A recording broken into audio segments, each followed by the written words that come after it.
یہ کہتے ہیں کہ کیا یہ حیلہ شرعی ہر صورت میں جائز ہو سکتا ہے یا بعض صورتوں میں؟ دیکھیں ہم نے پہلے بھی کئی دفعہ آپ کو بات سمجھائی، پھر سمجھا دیتے ہیں کہ ایک ہوتی ہے ضرورت،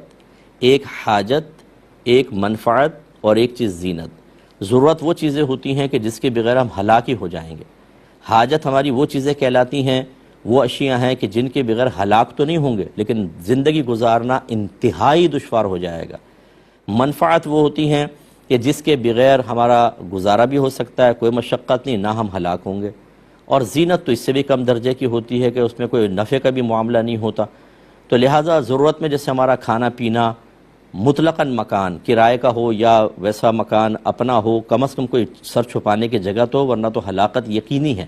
تو یہ ضرورت میں آتا ہے۔ اور حاجت کے اندر آتا ہے جیسے آپ اپنا مکان نہیں خرید سکتے لیکن کرائے کا مکان افورڈ کر سکتے ہیں، تو یہ آپ کی حاجت کہلائے گی، کیونکہ اس مکان کے بغیر آپ مر نہیں جائیں گے، کوئی دوسرا مکان لے سکتے ہیں۔ یا اسی طریقے سے بعض دوائیاں ہوتی ہیں جو اتنی زیادہ امپورٹنٹ نہیں ہوتی، نہ کھائیں تو آپ مریں گے نہیں، وہ آپ کی حاجت کے درجے میں آئیں گی۔ سود جو ہے، اچھا پھر منفعت، جیسے دو دکانیں ہیں، آپ نے کہا ایک اور دکان بنا لیتا ہوں، چلو نفع ہو جائے گا، نہ بنائیں تو نہ آپ مر رہے ہیں نہ مشقت میں پڑ رہے ہیں۔ اور زینت جیسے آپ رنگ کروانے کے لیے سوچیں چلو سود لے لیتا ہوں، یہ زینت کے اندر آئے گا۔ تو جو قرض ہے، یہ جو سود کا لینا دینا، یہ صرف ضرورت کے موقع پر جائز ہوتا ہے۔ مثال کے طور پہ کسی شخص نے آپ کو قتل کی دھمکی دے دی کہ اب میرا قرضہ واپس کرو ورنہ جان سے مار دوں گا، اب آپ کے جان جانے کا اندیشہ ہے، یا آپ شریف القوم ہیں، نیک آدمی پرہیزگار آپ کی عزت ہے، اور کسی نے کہہ دیا تمہیں محلے میں آ کے ذلیل کر دوں گا، میں ایسا کر دوں گا ویسا کر دوں گا، اس صورت میں اب یہ ضرورت ہے۔ جان، عزت، آبرو کی حفاظت یہ ضرورت کے اندر آتی ہیں، اس میں بقدر ضرورت، وہ بھی بقدر ضرورت آدمی اس طرح کے معاملات کر سکتا ہے، لیکن حاجت میں، منفعت میں، زینت میں بالکل بھی نہیں۔ اس کا مطلب ہے کہ اس قسم کے حیلہ شرعی جو ہیں یہ بھی صرف ضرورت کے تحت ہی جائز ہوتے ہیں۔ اگر آپ حیلہ شرعی کو مطلقاً اجازت دے دیں تو یہ تو کھیل بن جائے گا دین۔ مثال کے طور پہ میری زکوٰۃ بنی 1 کروڑ، فرض کر لیں، بنتی نہیں ہے، میں ویسے فرض کر رہا ہوں، 1 کروڑ زکوٰۃ بنی، میں شرعی فقیر کو دے دوں 1 کروڑ، میری زکوٰۃ ادا ہو جائے گی۔ اب میں اس کے ساتھ سیٹنگ کر لوں، وہ دوبارہ مجھے واپس دے دے،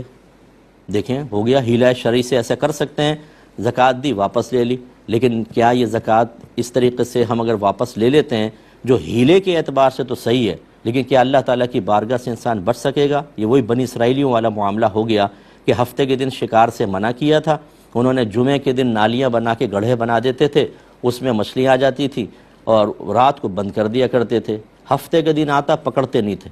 اتوار کے دن شکار کر لیا کرتے تھے، کہتے ہم نے تو نہیں اس کو پکڑا، یہ تو جمعے کی رات کو آ گئی اور ہفتے کو تو ہم نے شکار ہی نہیں کیا۔ لیکن چونکہ یہ حیلہ تھا اور خلاف شرع تھا، ضرورت کے بغیر تھا، ان سب کو اللہ تعالیٰ نے بندروں کے اندر بدل دیا، شکلوں کے اندر، اور پھر وہ تباہ برباد ہو گئے۔ اس لیے جو منفعت کے لیے یا زینت کے لیے یا حاجت کے درجے میں سود لیتے ہیں، یہ جہنم کے انگارے اپنے پیٹ میں اتار رہے ہیں۔ یہ صرف ضرورت کے درجے میں ہو سکتا ہے، اس لیے ہمارا مشورہ یہ ہے کہ عوام الناس اپنے پاس سے ضرورت کی تعین بھی نہ کرے، بلکہ اچھے علماء سے معلوم کرے، وہ بتائیں گے کہ ہاں آپ کے لیے شرعاً جائز ہے کہ نہیں، پھر آپ کریں، ورنہ احتیاط ہی جاری رکھیں۔